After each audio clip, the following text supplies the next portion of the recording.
नमस्कार दोस्तों, बहुत बहुत स्वागत है आप सभी का हमारे YouTube चैनल में। और चलिए इस वीडियो को करते हैं शुरू। साथियों, आज की इस वीडियो में हम आपको ये बताने वाले हैं कि हमारे जीवन पर हमारे दोस्त से क्या इफ़ेक्ट पड़ता है। क्या हमारे जीवन में अच्छे दोस्त हों तो हमारा जीवन बदल सकता है, या बुरे दोस्त हों हमारे तो हमारा जीवन बदल सकता है। आखिर क्या प्रभाव पड़ेगा हमारे जीवन पर अगर हम किसी से दोस्ती करते हैं, और अगर हम किसी से दोस्ती ना करें तो क्या प्रभाव पड़ेगा हमारी लाइफ पर। क्या हमारी लाइफ बदलेगी या नहीं बदलेगी। तो सबसे पहले हम आपको ज़्यादा बताने से पहले एक कहानी सुनाते हैं। तो एक लड़का है, उसका नाम है अमन, और एक और दूसरा लड़का है, उसका नाम है रोहित। साथियों, अब पहले हम आपको रोहित के बारे में बताते हैं, फिर अमन के बारे में बताएंगे। अमन नाम का जो लड़का है वो पढ़ा लिखा है, हाई स्कूल पास कर ली, इंटर पास कर ली, और तैयारी कर रहा है सरकारी नौकरी पाने की। मतलब अपनी लाइफ को बेस्ट बनाने की तैयारी कर रहा है। और जो रोहित नाम का लड़का है वो बड़ा हो चुका है, मतलब इतना बड़ा हो चुका है कि कुछ वो कमा धमा के कुछ रुपए कमा सकता है। उससे किसी की ज़रूरत नहीं है कि तुम मुझे रुपए दे दो। तो अमन नाम का जो लड़का है वो अपनी मनमानी नहीं चलाता है, लेकिन रोहित नाम का लड़का अपनी मनमानी चलाता है, अपनी मर्जी से अपनी लाइफ को जीता है। उसके अंदर सारे गुण हैं बुरे बुरे लड़के जैसे।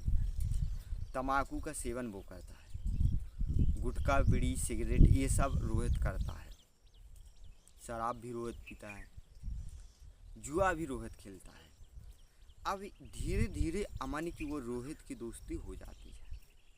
अमन बिल्कुल सीधा साधा था, कोई उसके अंदर बुरा गुण नहीं था। अब जब रोहित गुटखा खाता है तो अमन से कहता है अमन तुम भी खाओ। अमन मना कर देता है, कहता है ये बुरी चीज़ है, ये मैं नहीं खा रहा हूँ, तुम भी छोड़ दो। तो अमन नहीं खाते गुटखा। फिर रोहित सिगरेट पीते हैं तो अमन से भी कहते हैं कि अमन भाई तुम पियो सिगरेट, तो अमन नहीं पीते, मना कर देते हैं।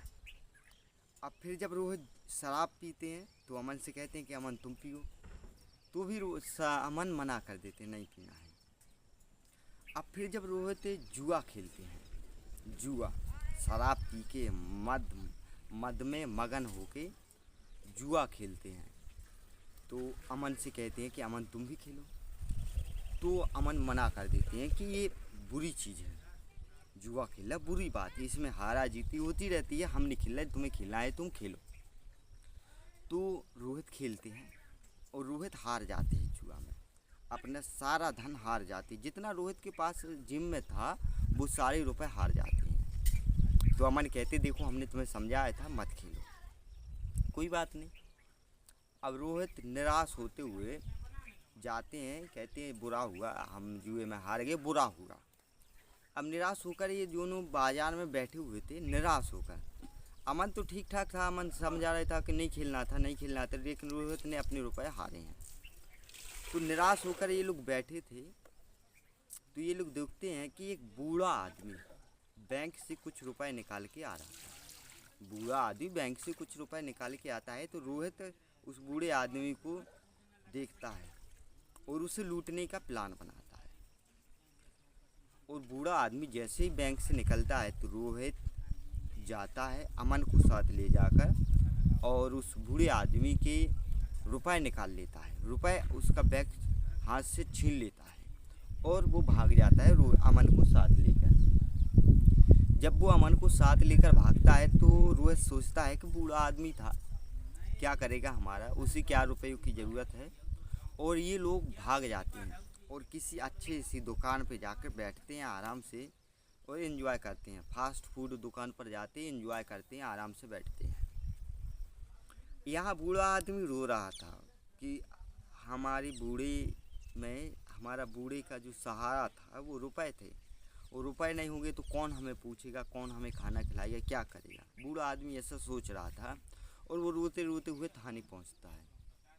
थाने पहुंचता है, पूरी जानकारी थाने वालों को देता है, पुलिस वालों को। तो पुलिस वाले तुरंत एक्शन लेते हैं और तुरंत कहते हैं कहाँ आपकी चोरी हुई, तो बूढ़ा आदमी वहाँ पर लाता है जहाँ पर रोहित ने रुपए चुराए थे, रुपए छीने थे। तो पुलिस वाले अनुमान लगाते हैं कि जाहिर सी बात है कि चोर इस साइड गए होंगे या इस साइड गए होंगे, और पुलिस वाले बूढ़े आदमी को बिठा के गाड़ी में जाते हैं। तो वो जाते हैं और बूढ़े आदमी से कहते हैं पुलिस वाले कि तुम देखना आसपास, अगर तुम्हें नज़र आए वो लड़के तो तुम बताना हमें। आसपास देखते हैं, कुछ टाइम बाद बूढ़ा आदमी रोहित को पहचान लेता है कि सर ये है वो लड़का, इसने हमारे बैग छीना था रुपये। पुलिस वाले तुरंत जाते हैं और अमन को और रोहित को फास्ट फूड वाली दुकान से पकड़ लेते हैं और पकड़ के जेल में अंदर डाल देते हैं और बूढ़े आदमी के पूरे रुपए दे देते हैं। अब जब बूढ़े आदमी के पूरे रुपए मिल जाते हैं तो बूढ़ा आदमी तो आराम से अपने घर चला जाता है। और यहाँ पर रोहित की और अमन की पहले तो पिटाई होती है बहुत ज़्यादा। अब जो कि है, रोहित को तो आदत थी, रोहित तो बिगड़ा हुआ था, मतलब ख़राब था, कुछ भी हो जाए उससे कोई इफ़ेक्ट नहीं पड़ता, उसकी कोई लाइफ नहीं थी, ना ही उसकी लाइफ का कोई एम था, कोई गोल था, वो तो था ऐसे ही था। लेकिन अमन उसके साथ चल रहा था, घिस रहा था। कहते हैं कि कोयले की हाथ में अगर हाथ डालूं तो हाथ तो काले होंगे ही। कहते गेहूं के साथ घुन भी पिसता है, उसी तरह अमन भी पिसा। अमन में फालतू की पिटाई हुई क्योंकि दोस्त तो था वो। और रोहित का अमन का फ़ोटो छपता है, क्राइम लिस्ट में डाल दिए जाते हैं कि ये दोनों लड़के चोर हैं, फ्यूचर में भी ये चोरी कर सकते नहीं, अगर हम छोड़ें तो इन पर ज़्यादा ध्यान दिया जाए। ऐसा उन दोनों का रिकॉर्ड बन जाता है, अमन का भी रिकॉर्ड बन जाता है। और इन दोनों की पिटाई होने के बाद इनके माता पिता आते हैं अमन के और रोहित के, और इन्हें छुड़ा के ले जाते हैं। तो अमन बहुत ज़्यादा रोता है अपने घर जाके, वो कहता है कि यार ये तो बहुत ही गलत हो गया है, बहुत गलत हो गया है, हमारा फ्यूचर पूरा है कि वो पूरा बर्बाद हो चुका है। हमारा जो गोल था गवर्नमेंट जॉब पाने का, वो शायद अब साकार ना हो सकेगा क्योंकि हमारा जो रिकॉर्ड है वो ख़राब हो चुका है। तो मुश्किल है कि हमें सरकारी जॉब मिले, ऐसा मन सोचता है। लेकिन रोहित नहीं सोचता है। रोहित अपने घर जाता है, आराम से खाना खाता है, सो जाता है और कहता है कल फिर देखेंगे, क्योंकि रोहित तो ख़राब लड़का था। तो साथियों ये स्टोरी थी उस अमन की जो अच्छा लड़का था, लेकिन संगत ने उसे बिगाड़ दिया था, संगत ने उसका जीवन बर्बाद कर दिया था, संगत ने उसकी लाइफ बिल्कुल डिस्ट्रॉय कर दी थी। कैसी डिस्ट्रॉय कर दी थी कि वो रो रहा था, आंसू आ रहे थे, किसकी वजह से? केवल संगत की वजह से। अगर वो संगत नहीं करता तो वो नहीं रोता, क्योंकि उसकी लाइफ अच्छी थी, वो अच्छा लड़का था, अच्छा करता अपनी लाइफ में, लेकिन संगत ने उसे बिगाड़ दिया। यही मैं आपसे कहना चाहता हूँ। आप दोस्तों देखिए, बुरा काम करोगे, बुरे लोगों के साथ रहोगे, बुरे वातावरण में रहोगे तो बुरा बनना आपका तय है। इसमें कोई वो एक्सक्यूज नहीं है कि तुम बुरे नहीं बनोगे। इतने पत्थर दिल नहीं हो तुम कि रोज़ तुमसे कोई कहे कि तुम गुटखा खाओ, बीड़ी पियो, सिगरेट पियो या शराब पियो। जब कोई रोज़ रोज़ तुमसे कहे तो एक दिन तुम्हें पीना पड़ेगा। जब रोज़ रोज़ तुम्हारे सामने जुआ खेल रहा है तो एक दिन तुम भी खेलोगे, तो एक ऐसा हो जाएगा। तो इससे अच्छा है कि आप अपने वातावरण को बदलें।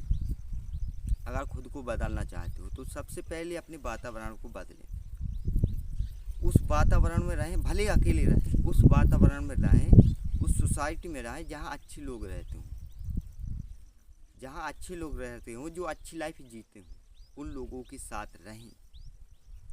और दूसरी बात, अपने जो दोस्त हैं भले वो कम बनाओ, ज़रूरी नहीं कि बहुत सारे दोस्त हों, मेला हो, एकदम बहुत सारे दोस्त बना के रख लो, ज़रूरी नहीं है। भले एक भी दोस्त ना बनाओ, एक बनाओ, लेकिन एक ऐसा बनाओ जो कुछ तुम्हें सिखा सके, जो कुछ तुम्हें बना सके, जो कुछ तुम्हें बता सके, जो कुछ तुम्हें अच्छी राह पर चला सके, ऐसा दोस्त बनाओ। साथियों, दोस्त का इफ़ेक्ट बहुत पड़ता है हमारी लाइफ में। या तो आप दोस्त बनाए ना बनाए तो अच्छा बनाए, और अगर बुरा दोस्त बनाओगे तो आपकी लाइफ भी बुरी बन जाएगी। और एक बात मैं आपको और बता दूं कि आप भले सोचते हैं कि लाइफ अच्छे हैं, हम अच्छे हैं, अच्छे नहीं हो आप। अगर बुरे दोस्तों के साथ रहते हो, अच्छे दोस्तों के साथ नहीं रहते हो, तो अच्छा बनना तुम्हारा मुश्किल है। और दूसरी बात, बुरे आप हो तो आपके साथ बुरा ही होगा। और बुरे लोगों की लाइफ अच्छी नहीं होती है, संतुष्ट वाली, शांति वाली लाइफ नहीं होती है। तो मैं आपसे ये कहना चाहता हूँ कि देखो, संतुष्ट वाली लाइफ चाहिए तो अच्छे रहो, अच्छे लोगों के साथ दोस्ती करो। भले ना करो दोस्ती, अगर अच्छे लोग नहीं हैं तो दोस्ती ना करो, दोस्ती करो उनसे करो जो अच्छे हो, और अच्छी लाइफ जियो, शांति से लाइफ जियो। और दोस्त का हमारे जीवन में बहुत बड़ा फ़र्क पड़ता है, इसलिए बुरे दोस्तों से कभी दोस्ती ना करें, जो अच्छे लोग हैं उन्हीं से दोस्ती करें। यही मैं आप लोगों से कहना चाहता हूँ। और बाकी हाँ, अगर चैनल पर नए हैं तो चैनल को भी ज़रूर सब्सक्राइब करें और कुछ अच्छा सा कमेंट ज़रूर करें। मिलेंगे आपसे किसी नए वीडियो में किसी और अच्छे टॉपिक के साथ। तब तक के लिए गुड बाय।